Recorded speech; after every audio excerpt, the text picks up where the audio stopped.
All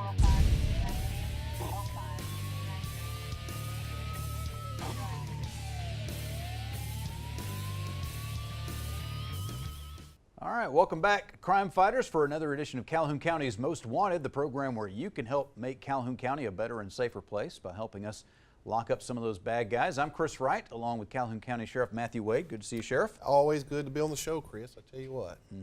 And always appreciative of what our viewers do for us each week. Absolutely. We've got 3 arrests this week. It brings our count up to 4,340 people put in jail, all because somebody got involved. And this is a partnership, and we appreciate you working with us and trusting us with your information. All right. One thing we probably want to address here as we're getting going on the show today is talking about safety issues and such. We've got a safety issue this week with drowning or flooding in the area. We've already had some flooding, and it's going to get worse as the week goes on. I tell you what, it's going to rain all week long. We've had a tremendous amount of rain in the past several months. The ground's just not going to soak it up. It's going to run off. We're looking at having flooding over roadways. We're even talking about flooding of our Coosa River and Hatchie. So, we need people to realize that going through that water is dangerous. You might think you can make it, but it just takes a couple of inches of water to lift that whole vehicle off the ground. And we see it all the time. And it's not just little bitty Miatas and other small cars, is it? You see the trucks and SUVs get caught up. And they're more likely to think they can go through because they sit higher off the ground, but swift running water will move that vehicle. I've seen it where we put barricades up that had lights on them flashing. We've had our patrol cars there with lights going, and people still go around the barricades and get stuck. And it's amazing that people are so worried about being inconvenienced or taking an alternative route that they're going to put their lives and the lives of somebody else in danger just because they don't want to find a different way to go. And this week it's going to rain, and we're going to have some of that. And please don't drive through the water. It is dangerous, and just turn around. Just turn around, don't drown. That's the tagline they like to use. That's the tagline they like to use, but please don't go through that. It's dangerous. It's for real, and once it happens, it's too late to undo it. So. All right, we're going to take a quick break. When we come back, we'll have the first half of this week's lineup on Calhoun County's Most Wanted. And welcome to this week's edition of Calhoun County's Most Wanted. First up on our lineup this week, Stephanie Johnson. Ms. Johnson, last known to be living in Anniston, she's wanted for failure to pay on theft of property second. And this is James Hay. Mr. Hay, last known to be living in Jacksonville, he's wanted on a probation violation for possession of a controlled substance. Take a look at Christopher Rogers. Mr. Rogers, last known to be living in Jacksonville, he's wanted for failure to appear on writing multiple worthless checks. And another multiple worthless check writer is Mario Kirby. Mr. Kirby, last known to be living in Anniston. And meet Melody Cheney. Miss Cheney, last known to be living in Jacksonville. She's wanted for a bond revocation on possession of a controlled substance, use and possession of drug paraphernalia. And last up for the first half of our lineup, Sabrina Jason. Miss Jason, last known to be living in Huntsville. She's wanted for failure to appear on receiving stolen property third and receiving stolen property. And that's it for the first half of our lineup. Stay tuned for the second half later in the show. We'll have the second half of the week's lineup coming up in just a few minutes, but first let's talk motorcycles for a bit. Tell you what, I grew up riding motorcycles until I've had a couple of wrecks, and I stayed off of them. Well, we got Wayne and Tracy from Unfiltered RC here to talk about a bike ride that's coming up. Hopefully, we're going to get this flooding out of the way, because that's certainly no fun on a bike, is it? No, it ain't no fun at all. I hope they do. I hope this rain goes on the way. All right, so you guys were here last year, weren't you, talking about the ride for ARC? Yeah, I was. I don't think Tracy was here last year. He had to work. But, so we got the second annual coming up here soon. Yeah, we're looking forward to it. We had a good turnout last year. I think we raised around $2,500 for the ARC. All the proceeds go to them. This year we're hoping it turns out a lot bigger and better. We'll raise more money. Everything goes to them, so it's a great organization. it is, and so many of us have supported them over the years. ARC is the largest national community-based organization advocating for and serving people with intellectual and developmental disabilities and their families. And you know, we never know when our family is going to become one of the families that this includes. That is so true. Like I said, last year we had a good turnout, and Patty and Tammy brought a bunch of the people out, and they just climbed on motorcycles, and we loved on them. It was a great time. They had made posters, and it turned out to be great. Cool. So tell me about what happens at the ride. Obviously, last year was the first one. Mm-hmm. So what was it like last year, and what are we looking to do differently this year? Well, it's going to be basically the same route, and all we took last year, we go up through Fruithurst and come around, have 2 stops on it, and we'll set up early at Mount Cheehaw Harley-Davidson. They've let us do it again this year at their place, and we'll register, and everybody will meet up, and then they'll have a little word of prayer for us, and we'll ride and come back, and we've been out in the community, and the people here in the community has given us a bunch of door prizes to give out. They've been very generous this year. Mm-hmm. We're also pushing T-shirts. We got T-shirts this year we didn't have last year.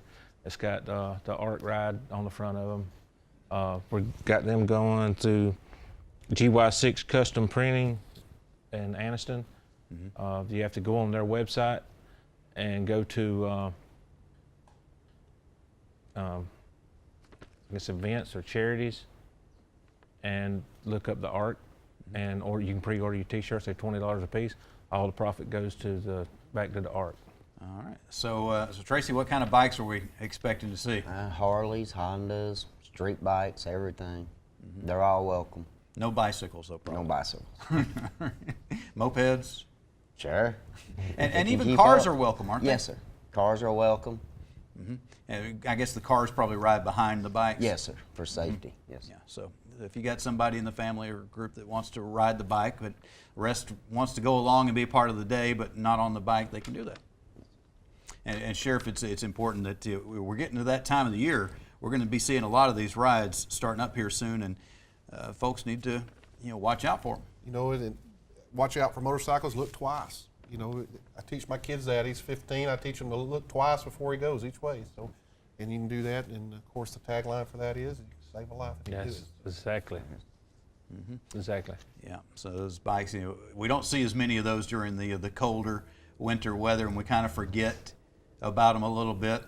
It's kind of like school buses. You don't see them during the summer, No. And then all of a sudden, first day of school, you start seeing those kids out there waiting for the bus again, and it's like, oh, I need to watch out for that. Bikes are going to be showing up again soon, and we need to keep our eyes open for that. Yeah. Yes, sir.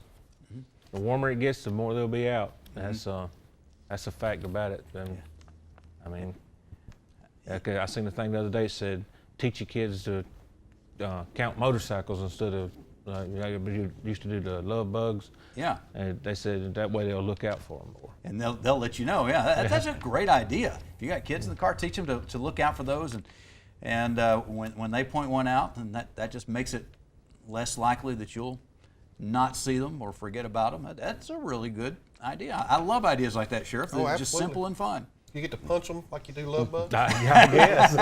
Punch bugs. Mine would. Mine would too. So. My arms are black and blue because we started doing the little punch game with billboards for a certain attorney. And boy, we did that and drove down to the beach and couldn't get out there in my swimsuit because I was all black and blue. All right, we need to take a quick break. We'll come back some more here and talk about this in just a second with this ride, and also about ARC and what the money does in our community when we come back here on Calhoun County's Most Wanted. And welcome to the second half of our lineup. First up this half, Kristen Glass. Miss Glass, last known to be living in Anniston. She's wanted for a probation violation on possession of a controlled substance. And meet Daryl Evans. Mr. Evans, last known to be living in Oxford, he's wanted on a probation violation for possession of a controlled substance. And here is Henry Baker. Mr. Baker, last known to be living in Grady, Alabama, he's wanted for failure to pay on possession of a forged instrument second. take a look at Antoine Johnson. Mr. Johnson, last known to be living in East Aboga, he's wanted for failure to pay on possession of marijuana second. And last up in our lineup this week, Jeremy Bass. Mr. Bass, last known to be living in Gadsden, he's wanted for probation violation on possession of a controlled substance. And that's it for this week's lineup. If you have any information on the whereabouts of these folks, please give us a call at Crime Stoppers. That number, 256-238-1414. All right, we'll have the Crime Stoppers segment of the show and our Crazy Criminal of the Week coming up in just a few minutes. But right now we're bringing Patty Tiller to join us from ARC. We were talking about the second annual ride for the ARC of Calhoun and Cleveland counties. And Wayne was telling us about that. And now let's talk about ARC itself and why we do this. The ARC, I heard you talk about it is a national organization. We have a local chapter, the ARC of Calhoun, Cleveland counties, and this money goes to help our services for people with intellectual disabilities. Yeah, so it's a national organization with local chapter, and the money that's raised stays local. Yes, all of this money will stay local to help our local programs. With their bike ride is not raising for a specific program of the ARC. Like, it doesn't have to go to Special Olympics, it doesn't have to go to camps, but it will be spread to where the need is.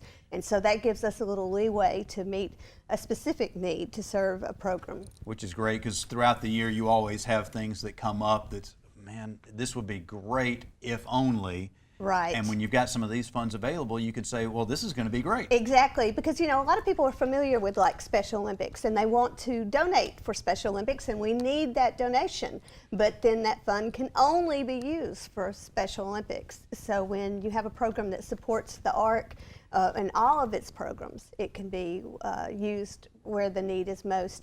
And for this particular one, it will go for our camps, our day camps. We have a number of children that receive services through us throughout the summer that are in special ed programs or in a regular ed program receiving speech services during the school year, and they come to our camps during the summer. And the need for our funds, there's a lot more funds that go out than come in from the parents, you know, to pay for what we need. So that will be a huge part of the money that is raised through this. And then some other programs like our art program, we're expanding that for our adults, a training program, and this money can go to help that too. So there's a variety of services that it can go for.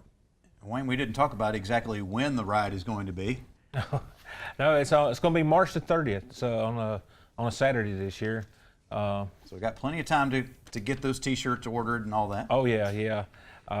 We're hoping to sell a bunch of T-shirts. I'd love to see people just show up with them on, you know. And I think they're going to carry it maybe 2 or 3 weeks after the ride. They're still going to sell the shirts, and so all the profit will still go back to the ARC.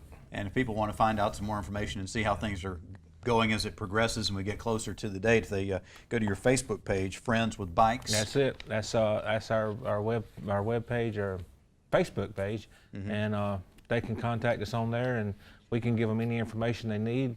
And if somebody just wants to come out and sponsor it, or donate money, that's fine. It all goes to the ARC. None of it goes to our club, so it all just goes back out to them. Yeah, Patty, not to make you feel old, but you've been working with the ARC for more than a couple of weeks. Definitely, maybe a little bit more than a couple of decades at this point. I started when I was 5. I actually volunteered with them for about 3 years before I became one of the staff members with them. So yeah, it's been a while. And let me tell you about him though, with the Friends with Bikes. The name they were actually named by some of our individuals. Yeah. Because whenever they would see them supporting one of our programs, they'd go, "Hey, they're our Friends with Bikes." Yeah. That's great. We showed up at their lip sync they do every year. So we come last year, and I mean, it was great there too. I mean, they just come up, want to love on you and hug on you and just be around you. And I mean, it's so much fun just to be part of it. That's a lot of ways that we're known, aren't there? But a lot worse than Friends with Bikes. Friends with Bikes. I like that. That's awesome. And everybody that can support this can now be a friend with a bike. Yeah. You know, and we would certainly support that cause, you know. And if anybody needs more information about this or any of the ARC services, they can give us a call.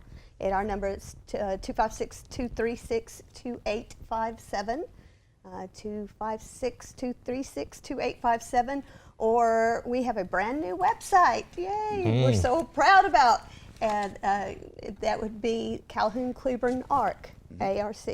Anything else exciting going on with ARC these days? Oh, well, we're gearing up for Special Olympics. The big event will be April 25th at Piedmont. This year, we're moving it up to Piedmont, so our big track and field event. But between that, we'll have a basketball and a bocce tournament at Special Olympics. And we're also continuing our stand-up paddleboarding training and always things going on. And you know, next month is Intellectual Disabilities Awareness Month. So we've got a lot of activities. I'm sure we'll be talking more about that. All right. But you know, we want people to be involved with us, so give us a call. All right. Well, thank you very much for being here. Thank you for what you do. Thank you. Looking forward to hopefully some really nice weather at the end of Oh, March. let's hope so. All right, we're going to take a quick break. When we come back, we'll have the Crime Stoppers segment of the show and our Crazy Criminal of the Week here on Calhoun County's Most Wanted. And now it's time for the Crime Stoppers segment of the show. Let's see if you can help us solve any of these crimes. Between February 1st and 4th, the local residents received notice that a computer component was being shipped to her home. She had not ordered anything, so she contacted the company and found out that an account had been opened in her name. She ran a credit report and found that within a week's time, numerous accounts had been opened in her name, including orders which were placed and items shipped to various places. She quickly filed a fraud alert on her personal information with the consumer reporting companies, which froze all future inquiries to her personal information. The credit card companies are working with her to clear her credit history of these fraudulent accounts. On February 6th, an unknown person entered a residence on Laurel Trace in Anniston. A set of keys was found to be missing. Between December 28th and February 8th, someone entered a residence on Merrill Harper Road in Anniston. Various type tools were stolen, along with copper tubing, a hospital-type bed, and a 12-foot folding ladder. And on February 9th, a game camera was reported stolen from a residence on Eastwood Drive in Anniston. If you have any information about these cases or any others, please contact Calhoun County Crime Stoppers at 256-238-1414. You could get a cash reward of up to $1,000, and we want your information, not your name. Stupid! You're so stupid! All right, we're going to go to northern Arkansas for our crazy criminal this week. All right. 18-year-old Carter Pyle. Ken the Gomer? I don't know. Nice hairdo going there. I wonder if he did it with his fingers after he got caught. Yeah. He locked his keys in his car, not only his main set, but also his backup set of keys. And so he asked police to come help him unlock his car. And they were kind enough to do that. And as they were doing it, in plain view in the back seat, they see 3 shrink-wrapped bags of pot. You know, dude, you know, it just, you know, it stinks too. I mean, you know, Yeah. I believe I'd have just called a locksmith. That's somebody that really could have benefited from a membership in AAA, maybe. I don't know. Maybe so. Although they didn't help me out when I needed them, but better than calling somebody who's going to arrest you. But again, that's a great example of how if you're doing what you ain't supposed to be doing, It's going to come out.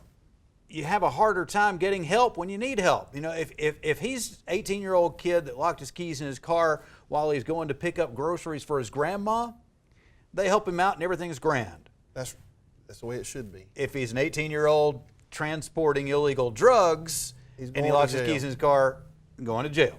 Yep. So there you go. That's the difference. Do what you're supposed to be doing. Do good things instead of bad things. And then when something good happens or when something bad happens, you'll be in a much better situation. The unexpected happens. It The does. unexpected happens. Just do right. Just do right. All right. So that's all the time that we've got for this week. We'll be looking for you again next week, but hopefully not in the lineup or with a bunch of weed in your back seat on Calhoun County's Most Wanted.